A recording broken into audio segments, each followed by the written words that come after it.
Hello everyone, I'm Dr. Ahmadiyyah Shakur. Nolan's mother has subpoenaed 2 new entities. Okay, please pay attention. Now, we know that she subpoenaed the social media, and all of that to get information and digital data and all of those things. But now she has issued 2 new subpoenas, one for CETO Services International and another for Ward Marine Services, which operates at CETO South, Mississippi. Okay, let's get into it. So for CETO, she basically wants everything connected to the July 4th incident from 2 p.m. to 8 p.m. And that includes, but not limited to, calls, recordings, dispatch records, and documents showing who handled the response. Okay, please pay attention. She's even asking for CETO's training materials and written procedures for handling reports of boats taking on water or sinking. Now, the Ward Marine subpoena goes even deeper because she wants all calls tied to the incident, including dispatch calls and communications between the captain, local crew, and people connected to the boat. Okay, it's about to get really real, okay, because I've been saying that I believe that Wyatt's father or grandfather, Mr. Jerry Atkerson, was personally calling the captain on his own cell phone. Okay, and we don't have any information on that call, what time the call came in or any of that, but all of this is going to come out in the wash. Okay, please pay attention. Now, she's not playing games. She clearly means business, okay? She also wants all other communications about the incident and records showing whether any of them changed or ended CETO's response. Now, she's already subpoenaed, as I said, social media and location data, and now she's trying to piece together Nolan's final moments and his movements and the communications. Okay, this is all going to get real interesting. Let me explain to you just why the CETO records are so important, because this subpoena isn't just about finding out whether somebody called CETO. This is about reconstructing what happened in real time. Now, think about the difference between an interview conducted days, weeks, or months after an incident and a telephone call made while the incident is supposedly happening. And then later, people have time to think. They have time to talk to other people. Memories can change and details can become confused. Stories can evolve. But when somebody picks up the phone and says, we need help right now, that conversation can become a snapshot of what they believed or represented, okay, what was happening at that exact moment. And see, that is why the CETO records, they absolutely matter. Please pay attention. And mind you, she's not simply asking or requesting one single recording. This is basically being done so she can get the entire chain of communications surrounding the request for assistance. I'm sure that she wants to know why the tow was canceled. Okay, if they were taking on water to the extent that it was covering the batteries and almost reaching the transom, and then all of a sudden they call for a tow, and then they say, never mind, nothing to see here, we don't need the tow after all. Well, she wants to know exactly what happened. Now, I have said previously, I believe that was an alibi. But another thing is, Rage Batum, Tap Dancing Tatum thought that he was doing so much to help the narrative, and he doesn't even realize, but he inadvertently exposed a whole lot as far as I'm concerned. I mean, when you think about the video that he posted saying that they were on the phone call with CETO right then and there, but at the same time, they were supposed to be getting towed by BART. Why would they be calling for a tow when you're already getting towed? And why would people be standing on the railing of the boat if they're being towed? You know how dangerous that is?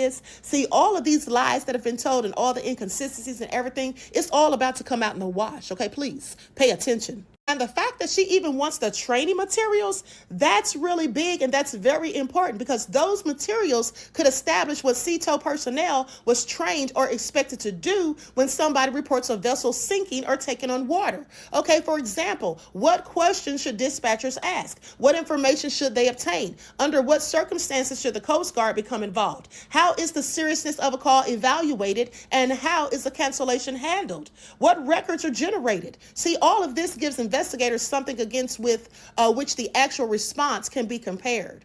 Okay, please pay attention. See, so basically, instead of asking what did the dispatcher do, they're going to be asking what was the dispatcher trained to do, and that distinction absolutely matters. And I tell you another thing that some people are really going to hate. You see, this is going to help lock down the timeline. This may ultimately be the greatest value, because these records are going to say everything. It's going to show that everything has a time. Every dispatch can have a time. Every callback can have a time. A captain being notified has a time. A cancellation and all of that have a time. And communications made after after the cancellation can all have times as well. So put those things together with phone records, GPS information, Coast Guard records, law enforcement records, photographs, videos, witness statements and accounts, and investigators can then begin building a timeline that doesn't depend upon any single person's memory. Okay, so just imagine laying these things down side by side and saying basically, for example, at this time the boat was reportedly here, and at this time CETO was called, and at this time this problem was reported, at this time a captain was contacted, at this time something changed, and at this time assistance was no longer needed. Okay, they're about to get all of the information that they need. Okay, this is going to show the physical movements of the boats, and as well as that, the statements of the people involved actually fit that timeline, or it's going to show whether the statements that the people have made actually fit the timeline. Okay, please pay attention. Now, see, this isn't just about a tow, because I know when people hear this, they're going to think CETO subpoena. They're automatically going to be thinking this is about, the boat being towed or the call and all of that. But see, this is much bigger because it's potentially about creating an independent record of a crucial period in Nolan Wells' final timeline. Okay, and this is also going to it's going to provide independent witnesses, because all of those people that were working, all of the people at CETO, whether it's the dispatcher, the captain, or anyone else that was involved, all of this is going to be very paramount to what is going on, okay, what they're trying to find out. See, all of this is going to be far beyond the speculation that we've all been doing. They're going to have concrete answers because all of this stuff is documented. Okay, the records could allow Nolan's mother to compare what was being said while the incident was happening with what was said after Nolan was gone. And that's where these records become extremely important, because ultimately the purpose of obtaining them is to establish the timeline and let the records show what actually happened. Okay, please pay attention. I have to hand it to his mother. She is really doing her due diligence. She is not letting go. Okay, she is fighting for justice for her son. And at the end of the day, despite all the hate that she's received, the ridicule, the criticism, and all the people doing shady things like trying to make her lose her career and all of that, filing false reports, trying to act as though she was doing something inappropriate or whatever, all of this has not stopped her. She has been relentless in her pursuit of justice, and that's exactly what she's going to get in the end. And all of these people, anyone that had anything to do with Nolan's demise, well, they might as well just get ready to get arrested, because somebody's going to jail. Okay, I'm sorry, Mississippi, Ocean Springs, it's a wrap for y'all. Okay, please pay attention. And just like reconstructing a crime scene, this is about reconstructing the timeline to find out exactly what happened in real time. Okay, please pay attention. And let's not forget about these next two videos, because these were very interesting. And we're going to get to see just how accurate a lot of the information that people compiled and found and researched, how accurate it absolutely was, or how much information or misinformation, shall I say, that we all came to. Okay, the theories, the speculation, and all of that, that's going to be going out the window, because she's going to have facts, proof, and receipts. And I'm here for all of it. Okay, please pay attention. Now, I absolutely can guarantee you that they did not see this coming. Okay, they were not ready. I bet they're all scrambling right about now. Judge Ashley Cole, what are you up to, beloved? We love how you tried to paint the picture that you were so concerned and worried about Nolan's family after his demise, that you sent that text message strategically 16 minutes approximately before you posted to Facebook, trying to pretend that you had so much cares and concern. Okay? Everything is about to come out in the wash.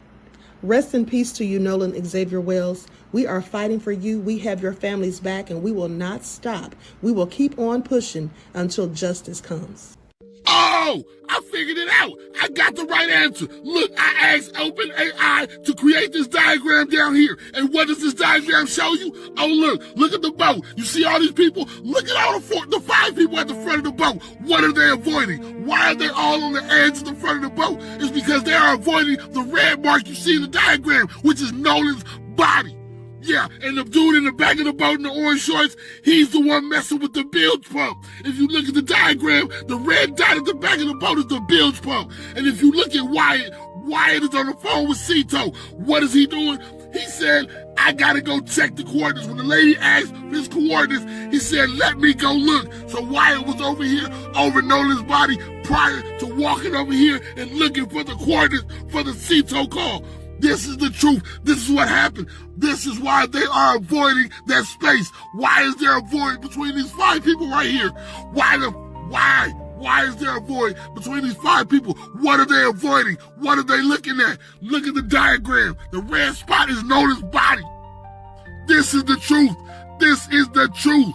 I had OpenAI recreate this diagram and make the boat glass and transparent so we can see right through it and show y'all where the build pump is and where Nolan's body is.